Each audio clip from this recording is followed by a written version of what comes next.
am Prarambha Dahal. Let's begin with the main stories. Government decides to ban activities of Netra Bikram Chand-led Communist Party of Nepal, labels the organization a criminal group.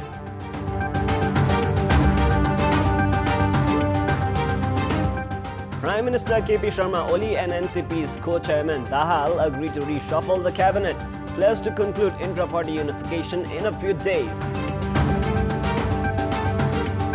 British Prime Minister Theresa May's European Union withdrawal deal rejected by MPs by an overwhelming majority for a second time with just 17 days to go for Brexit. And Cristiano Ronaldo's hat-trick sends Juventus to the quarter-finals of the UEFA Champions League. Juve went 3-1 aggregate against Atletico Madrid. Manchester City crushed Schalke 7-0 in the second leg. Let us now begin with the latest national political updates.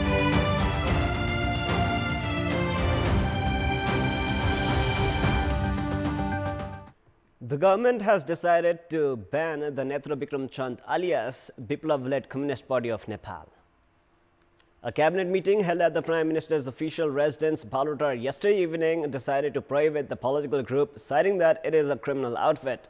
A member of the cabinet informed Kantipur News that the government decided to ban the Biplav group since it had been involved in terror activities like bomb blasts at development infrastructures and forceful donations, among others.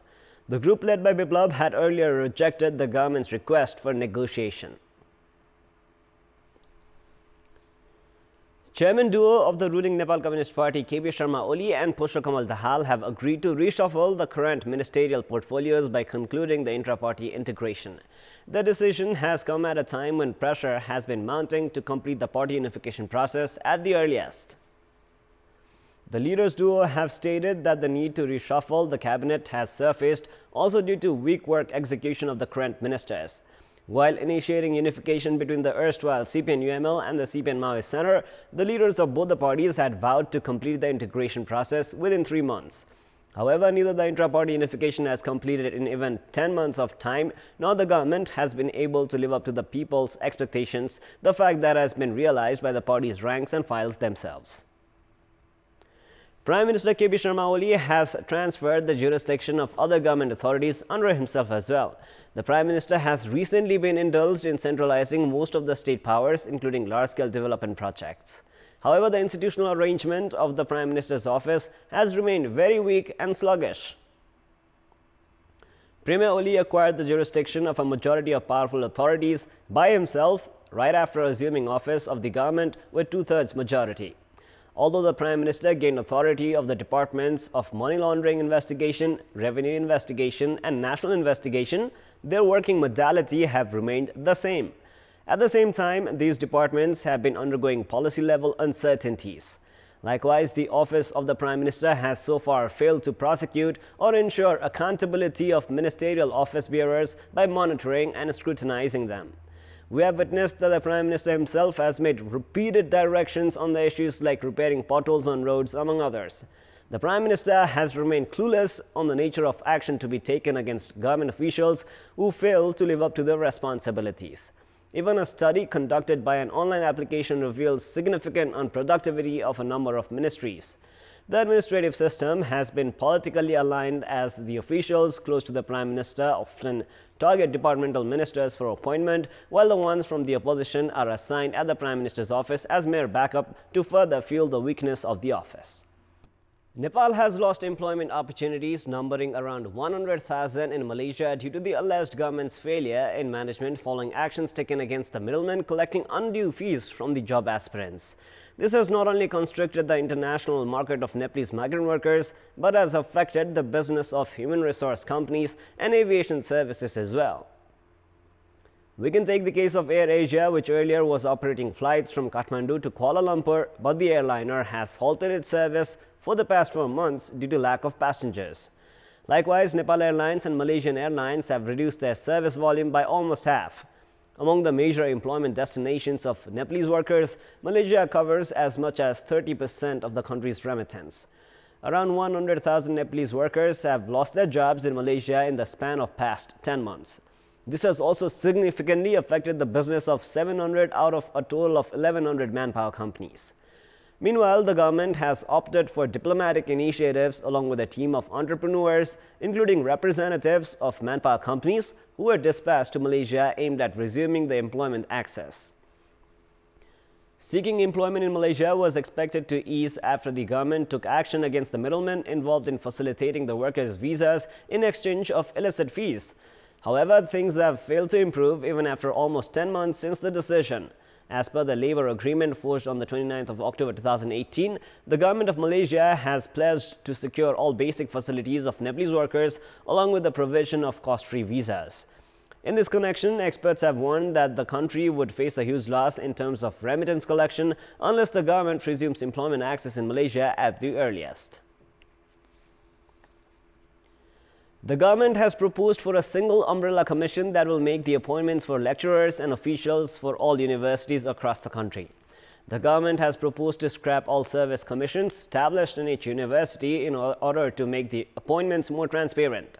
A draft has already been submitted at the Finance Ministry for approval. There are 11 universities in Nepal, each of which has its own service commission. Majority of these service commissions have been accused of making appointments based on political influence and nepotism. The Education Ministry has concluded the unfair appointments as one of the reasons behind the degrading quality of education in the country and has proposed for an independent university service commission with the authority to make appointments for all universities across the country. Should the proposal be approved and included in the Federal Education Act, it will lead to the scrapping of all the 11 service commissions. Based on the proposed draft, the Independent Service Commission will have 5 members. Meanwhile, the Service Commission of Tribhuvan University has rejected the ministry's proposal to manage the commission's human resources. The officials of the 11 service commissions have been receiving services and facilities equivalent to that of a university vice-chancellor. Experts are of the view that if the government's proposal comes into effect, it will relieve the state coffers from additional expenses and maintain uniformity in appointments.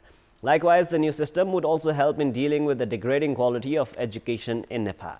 The residents of Doildura are facing difficulties in going about their daily lives due to the poor drinking water system. In this context, we asked the locals regarding how they are coping with the problem. Let us now take a look at what they had to say. Public voice. व्यवसाय भनेको सबैभन्दा बढी पानी चाहिने व्यवसाय हो सरसफाइ हुनुपर्छ अर्को शुद्ध खाने पिउने पानीको पनि व्यवस्था हुनुपर्छ तर हाम्रो खाने पानीको व्यवस्थित नभएको कारणले हामीले पानी ट्याङ्करमा भएर पनि बोकेर भए पनि गेस्टहरूलाई खुवाउनु पर्ने मान्छेहरूले भोलि गुणस्तरीय सर्वसुलभ तरिकाले खानेपानी उपलब्ध होला भन्ने आशले त्यति यसको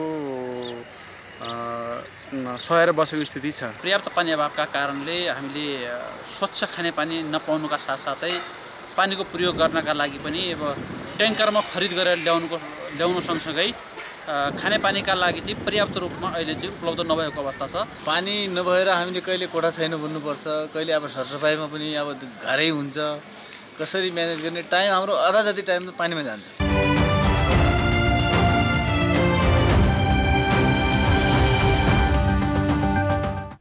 It is now time for a segment Public Pulse where you text us with your opinion. Public Pulse. The question is, why has the government failed to appoint officials for the Women's Commission? Your options are A. Conflict in power sharing, B. Negligence, and C. Too many aspirants. The voting is on. You can type NEWS, select your option A, B or C, and then send it to 34001 to share your opinion with us. With this, let us move on to the sports news. Sports news. Cristiano Ronaldo once again underlined his worth in Europe's elite competition as his hat-trick overturned a 2-0 first-leg deficit against Atletico Madrid to send Juventus into the Champions League last 8. The fans of the Turin club had yet to see their £99 million summer signing produce the sort of displays in Europe that helped Real Madrid to 4 Champions League titles in 5 seasons, but that all changed on a thrilling night inside the Juventus stadium. Having brought the tie level with 2 typical headers, Ronaldo capped off another remarkable performance and entered Juventus folklore when he smashed in the tiebreaker from the spot 4 minutes from time after Federico Bernardeschi had been fouled in the area. It was Cristiano's 124th goal in the Champions League and 8th hat-trick in the competition. The home fans erupted on the final whistle and the players rushed to Cristiano. Atletico's defeat means they miss out on the chance to play the final at their own Wanda Metropolitano Stadium on the 1st of June. Elsewhere, Manchester City thrashed Schalke in the second leg of the Champions League last 16 tie to confirm their passage to the quarter-finals. The draw for the last 8 will take place on Friday. Back home, Nepal has got off to a winning start at the SAF Women's Championship. In the inaugural match of the tournament played yesterday, Nepal crushed Bhutan 3-0. In the match played at Shahid Rangasala in Biratnagar, Nepal displayed an attacking brand of football right from the onset of the match, taking a 2-0 lead in the first 16 minutes. Manjali Kumari Yonjan provided the opening goal to Nepal in the 13th minute. Manjali scored from inside the D-box to put the home team ahead. Within 3 minutes, Savitra Vandari doubled Nepal's lead. This was Savitra's 23rd international goal. Nepal came close to scoring a number of goals in the first half itself, but failed to utilize the close chances. Nepal scored the third goal in the 54th minute. On this occasion, the goal scorer was Niru Thapa. Considered one of the minnows of the tournament, Bhutan failed to create any goal-scoring chances throughout the entire match, while the home team Nepal was guilty of wasting a few more opportunities in the second half as well. Nepal will play second group match on Saturday against Bangladesh. And now before we wrap up, here's a look at the top stories one more time. That is all for the moment. Our next English bulletin will air at 11 a.m. Keep watching Kantipur Television SD for more news and entertainment. Thank you for watching. Have a great day ahead.